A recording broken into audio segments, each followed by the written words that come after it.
John Doerr. There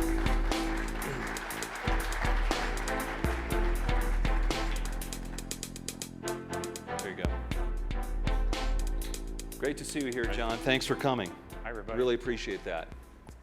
I think probably everyone here knows who John is. I guess I'll just, for those of you who don't, let's just put it that way. John is the general partner at Kleiner, Perkins, Caufield, and Byers. And he is one of the most prominent VCs and most successful VCs in the country and the world.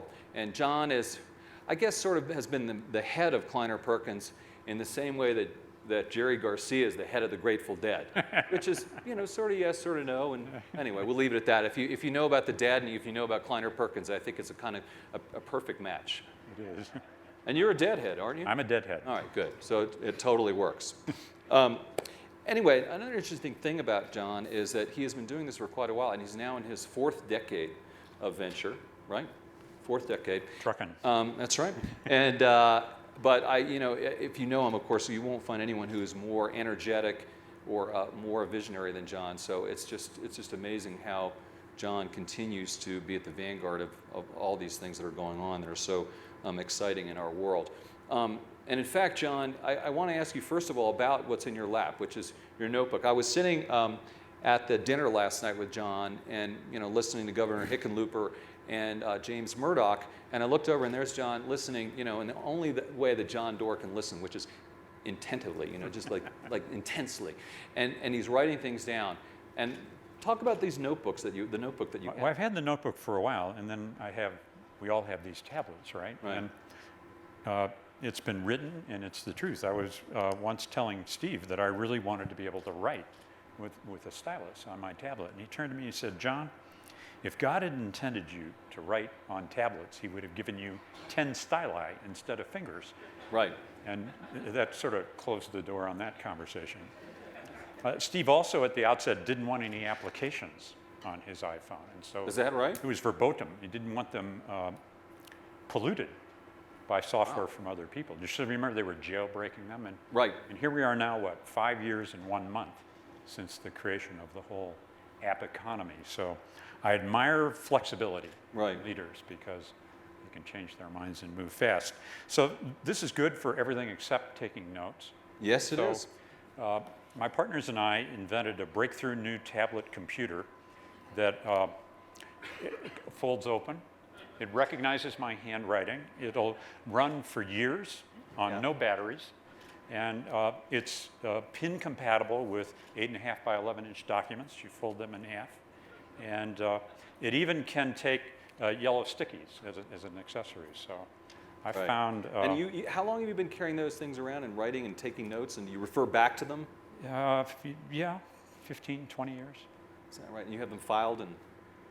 Well, sort of. Some of them. Yeah, right, in the doorway, I bet. Well, it's interesting. You talk about new technologies being complementary to old technologies, right? Yeah. So anyway, one thing we talked about a little bit before coming up here is innovation and Silicon Valley, a kind of a timeless topic, except that there's sort of an edge to it now because there's been some criticism levied from various quarters about just how innovative Silicon Valley is, or maybe put better, John, just how important the innovation is coming from Silicon Valley.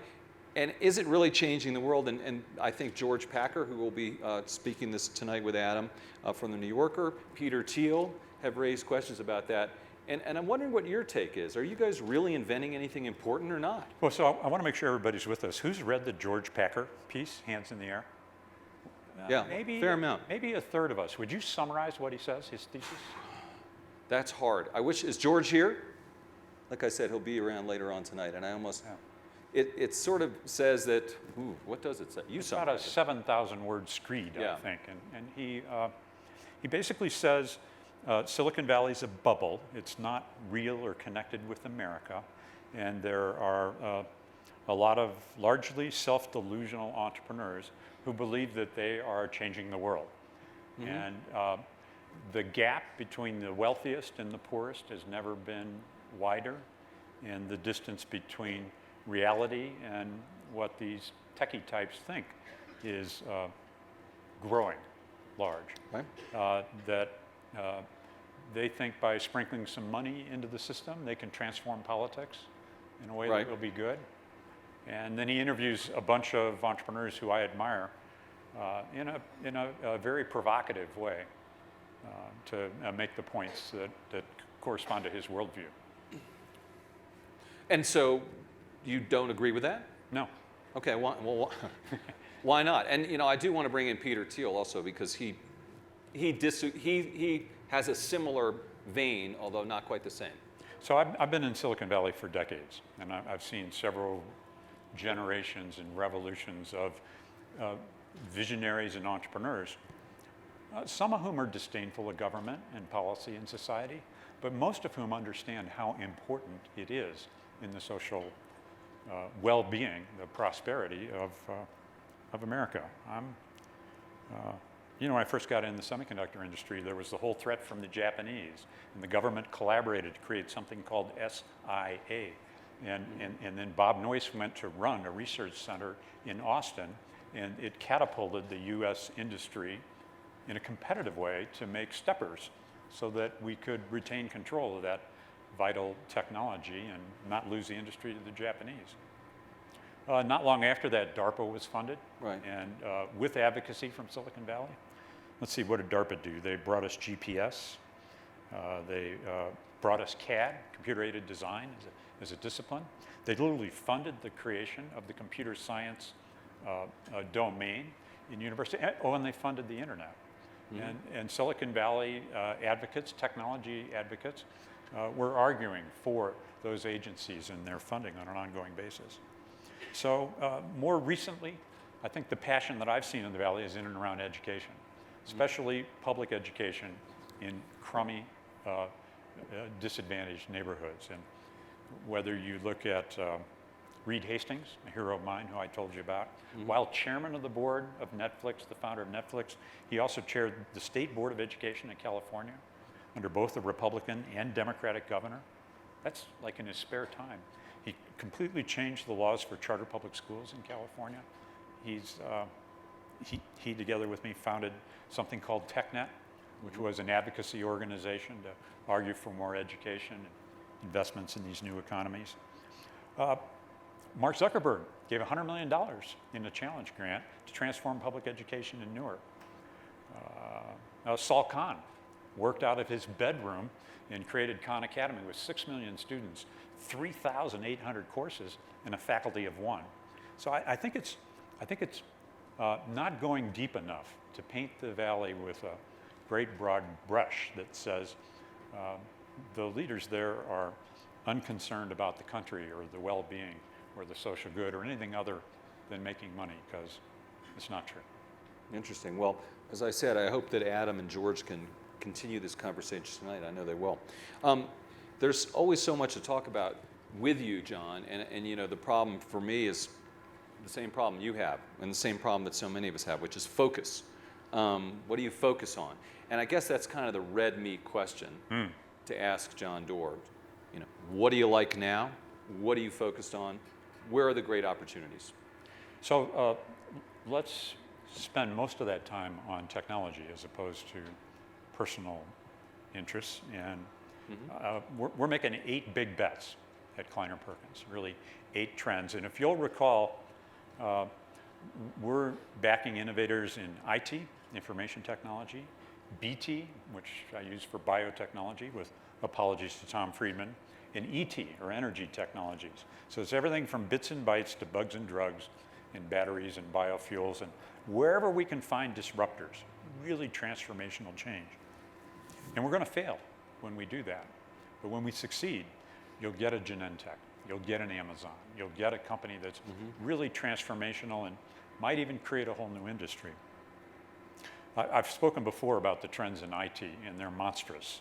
This is, I call it social, local, and mobile technologies, SOLO-MO.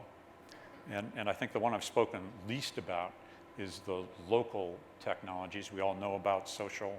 There's new social networks. There's great opportunity there. I think we also know about mobile, though it's fascinating that now shipments of tablets have exceeded laptops, isn't that right? And the data traffic on tablets is greater than that on cell phones. The ad rates on tablets are comparable to desktop. So there's quite a divide, I think, between the tablets and the smartphones. And on the smartphone front, we've got 1.2 billion of those around the world, but 5 billion people have phones. There's a lot of headroom for growth in all these mobile technologies. I think it's pretty inspiring that 5 years ago the iPad didn't exist. And today, you know, Apple has created new businesses that are still doing over 100 billion a year in new revenues. So that's social, local, mobile. I think the great battleground over local commerce is going to be joined in the next 3 years as Amazon tries to move into daily delivery, right, and redefine commerce at its heart. And Google works with local merchants. Do you know that Amazon's going to move into this daily delivery? Because we've been talking about They've said so. Right. Okay. They've proved it out in Seattle. I think they're rolling it out in Los Angeles and San Francisco. And that's going to be the mother of all battles between the local merchants. We've got, you know, entrenched interests, and Amazon, who's going to bring incredible efficiency and trust to the system. We'll see a lot more happening in local. By the way, I'm particularly enamored of a local network that I'm not an investor in called Nextdoor. Nextdoor, that's figured out a way to... No, is that any relation? No, I wish it was. But Bill Gurley's the lead investor there from Benchmark, and they're overlaying neighborhoods on top of your other social graphs. Social, local, mobile.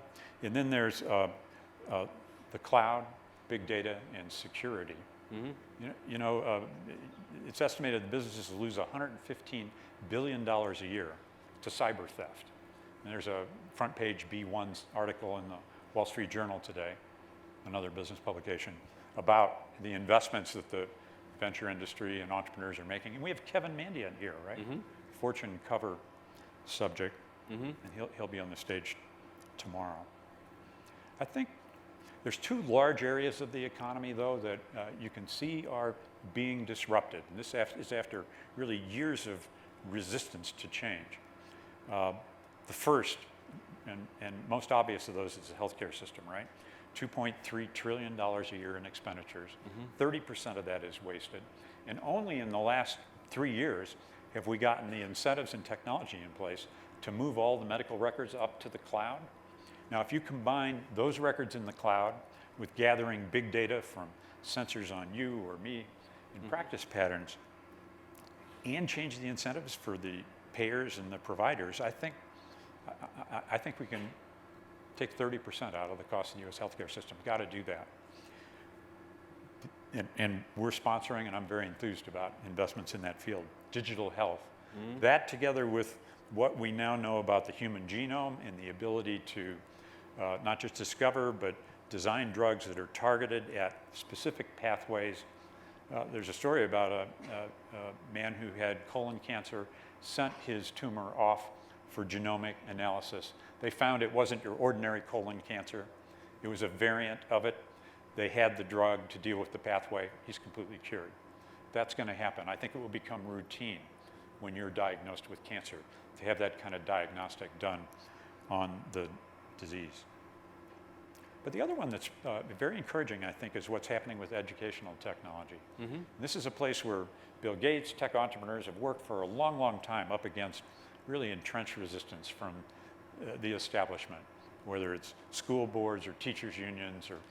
And what we're seeing now is that educational technology, whether it's Khan Academy or Coursera or the others in that business, are allowing people in really short order to create audiences of millions, 5 million or more students, and to have that complement, supplement, or literally be used in the classroom to accelerate their learning. It's a very active conversation at every university I know of, at the board of trustees levels, the presidents, the faculty. What do these MOOCs, these massively online open curricula, mean to the future of the university? I'll tell you this. They mean a lot to the future of community colleges in America. We've got something like 13 million students in the U.S. community college system, and their business models broke. Their funding's being cut. They can't get enough faculty. They can't get good enough faculty. They can't get enough curricular materials. So when John Hennessy called me up and said, hey, Doerr, you ought to take a look at Coursera, and I asked him why, he said, it's not about Stanford. It's about what this can mean for the nation's, the world's community college systems. That's interesting. I mean, a lot of those topics, or subject areas, investing areas, I guess we've heard of before, but I think, we've heard about it for a number of years, but the point is the opportunity is still huge, right? I mean, in other words, you can talk about it 24 months ago, but that doesn't mean the opportunity's gone away now. And, I got through 5 of the 8 big bets we're making. I don't need to go to the other 3. Everywhere you turn, whether it's in green technologies or redefining what's going to happen in the living room, the battle over the next 3 years over the home. Right. It's up for grabs. Apple doesn't own it. They may.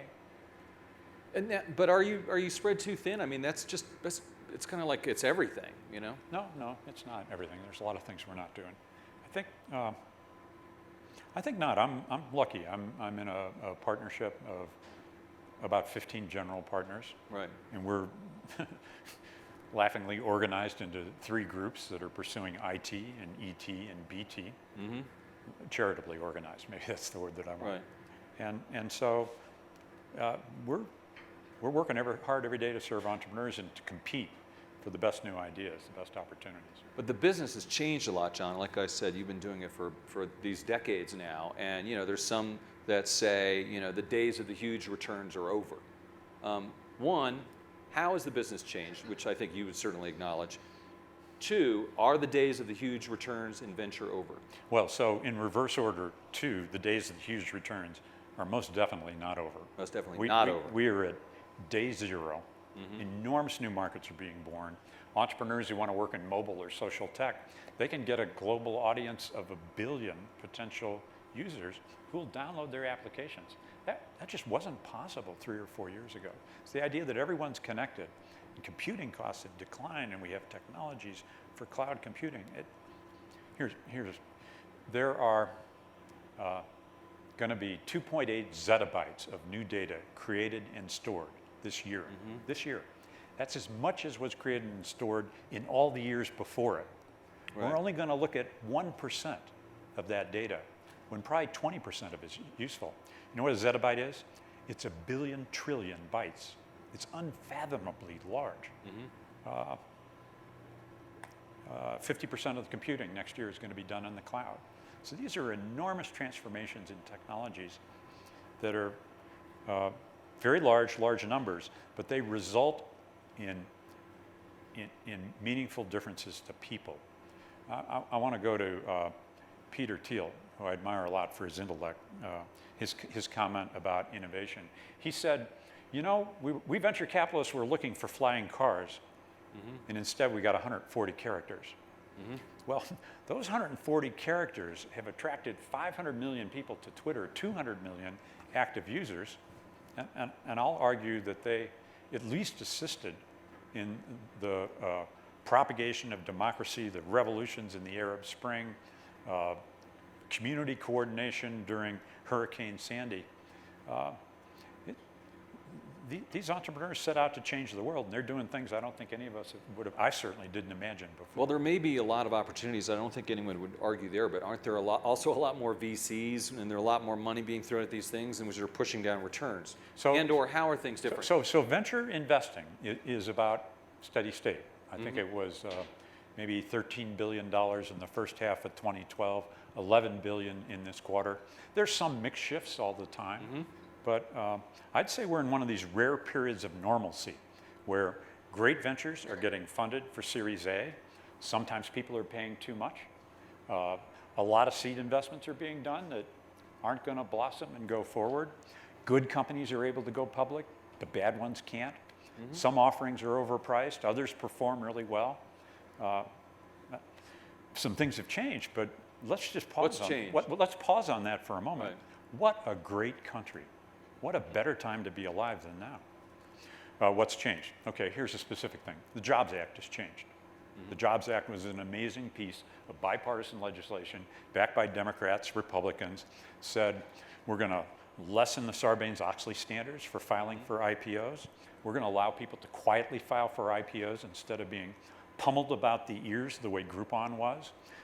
We're going to allow research analysts to cover stocks as long as they disclose their firm's interests or holdings in them. And we're going to see crowdfunding come along. All that means that we're seeing more IPOs in the US. Until that law came along, most of the IPOs were happening in Asia, those changes. I think it's good for entrepreneurs. And so, and how's the firm doing? I mean, when you have things that don't work out, oftentimes they're very high profile. Fisker, Zynga, some of the trip ups in green. Well, each of those is a different situation. Right. Well, that's a portfolio, so by definition, you're going to have those. But is there a common thread? I don't know that we'll have time to go into them, though I'd be happy to. I think the common thread is you can only lose one times your money in venture capital. You can make many times it. Right. Execution is really very key. We invested in Fisker because we believed in the electrification of transportation and that technology. Tesla out-executed them brilliantly. The company's worth $14 billion today. So I think the thesis is proven, but what did Shakespeare say? Between the cup and the lip, there's many a slip. And I think the Zynga story is a very different one. They're right at the takeoff point with respect to mobile gaming. And this guy, Don Matrick, who Mark Pincus recruited, is an awesome industry executive, entrepreneur, and turnaround executive. When he joined Microsoft, Xbox Live was losing large amounts of money, and when he left, he was making large amounts of money. And I think, I hope you all get to hear more from Don. That was a really smart thing that Mark Pincus did for Zynga. Let me ask you maybe one more uncomfortable question, and that is Ellen Powell litigation against Kleiner Perkins. What did you learn from that, John? What have you learned from that? Well, I think for me the most important lesson was it caused me to think long and hard about our firm's commitment to diversity. And I don't just mean gender diversity, age, ethnicity. I'm proud of our record there. And what I've said about Ellen's complaints is they don't have any merit, and they make me sad. Fair enough. So this announcement we just did with the Resnick Institute must be kind of music to your ears. I know that sustainability is very much top of mind to you. It seemed that we had this big wave. One of your partners, Al Gore, was on top of that wave and helped foist that wave. Foist maybe not the right word, but helped raise public awareness about sustainability. And then I think it's fair to say that it ebbed a bit. What happened? What can we do? Well, what's happened is the great green businesses are growing and growing handily. One datum from the Kleiner portfolio is that in 2011, the Kleiner green businesses did $1.4 billion in revenues, and the next year, their revenues, apples to apples, same companies, were $2.4 billion. So these are great companies like Silver Spring Networks and O-Power and Enphase and Bloom Energy. So that's 60% year-over-year growth. What's happened is putting a price on carbon has been politicized in the US. And I'm sorry to say I don't think it's going to happen, despite tremendous advances in, for example, automobile efficiency and progress around the rest of the world. Now, California has a carbon market. It's working well. California signed all the contracts we need to get to 30% renewable energy by 2030. 2030. That's a heady level of renewable energy. China is experimenting with carbon markets, a price on carbon in something like a dozen of its provinces. So I think there's reasons to be optimistic, though I'm still basically panicked. The U.S. spends $4 billion a year on new energy R&D. We spend $35 billion a year on healthcare R&D. We spend, the United States, the people spend more than $4 billion on potato chips. So the level of federal investment in new energy R&D, which is I think what you and Harry Atwater were talking about, needs to be doubled. That ought to be done right away. If we don't do that R&D here, it's not going to be done other places around the world. Here's the game plan. The science tells us, without a question, that we got to get to carbon emissions that are in 2050 that are 20% of today. Yes. And you and I talked about this. You don't disagree with the science. You agree with the science. If we're going to get the world to 20%, we've got to get the developed world to 0%. That means we need a zero carbon economy. We don't burn any petroleum.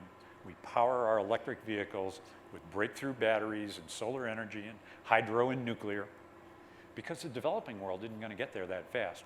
And we do not have the technologies today to get to zero. So the US government just committed $80 billion in a Senate bill to making the borders secure. I'd like to see us go from $4 billion to $8 billion to fund all the innovators who are trying to bring that sustainable future to us. And we're already seeing the geopolitical benefits. You know, there was a conversation with General McChrystal last night. He thinks the shale gas phenomena, America moving to energy independence, is shifting the balance of power, the tensions in the Middle East, making Putin less powerful. All these are good for our country, I think. Maybe we need to tax potato chips. I mean, it sounds like there's an opportunity there. I know Mike Bloomberg, I'm sorry to throw that out there because I'm sure he'll do that right away. I'd like to see if there are any questions out there for John this afternoon. We got one all the way back there by the fence. It looks like if you hit Hey, the John, ball, Dan from Mac Fortune. Right. Hey, Dan. You mentioned, I'm going to bring Zynga up because you mentioned the change that they made. You joined the board, maybe 3 months before that change was made. 2 questions. One is a VC, even though one still got investment. Why did you decide to put a second person on the board? And more importantly, what role, if any, did you have in having that CEO change occur? So to the latter question, Mark Pincus led the whole board in making this change. Don's an extraordinary executive, and so I was supportive of Mark and the rest of the board as they made that change. I joined the board because I think it's got a monster market opportunity in front of it. Look, as they've said... Well, it's a portfolio company too, right? Well, we have 60 million shares. Right.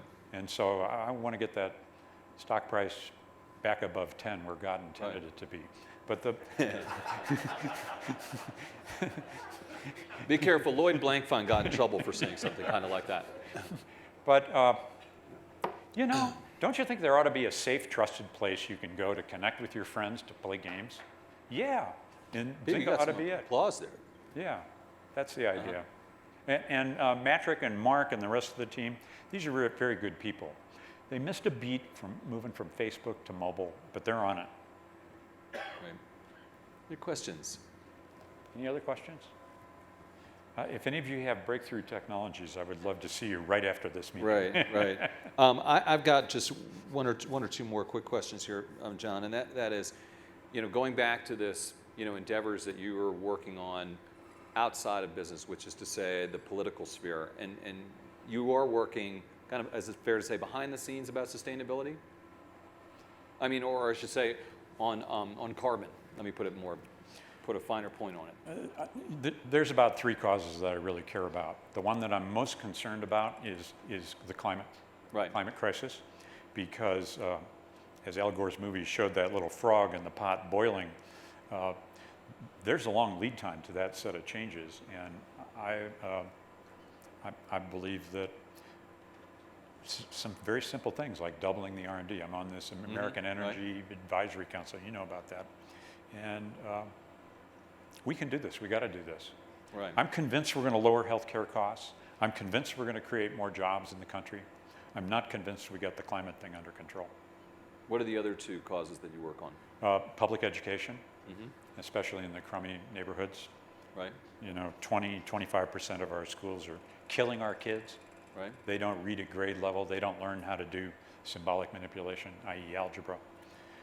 And then I've got a particular interest in scalable ways to address global poverty. Okay. And what about immigration, then? Well, immigration is an issue that ought to be resolved this year. That's been a top issue for TechNet for about a decade. Everybody will agree that the national strategy of inviting the best and brightest from around the world to come to our great universities and then telling them they must leave is brain dead. I mean, like, what kind of strategy is that? But every time you get support for stapling the green card, you find out we have to have comprehensive immigration reform. And I think there was just a hearing yesterday in the Senate in the House on the Dreamers Act. Right. So my forecast is we're going to get bills, several of them out of the House.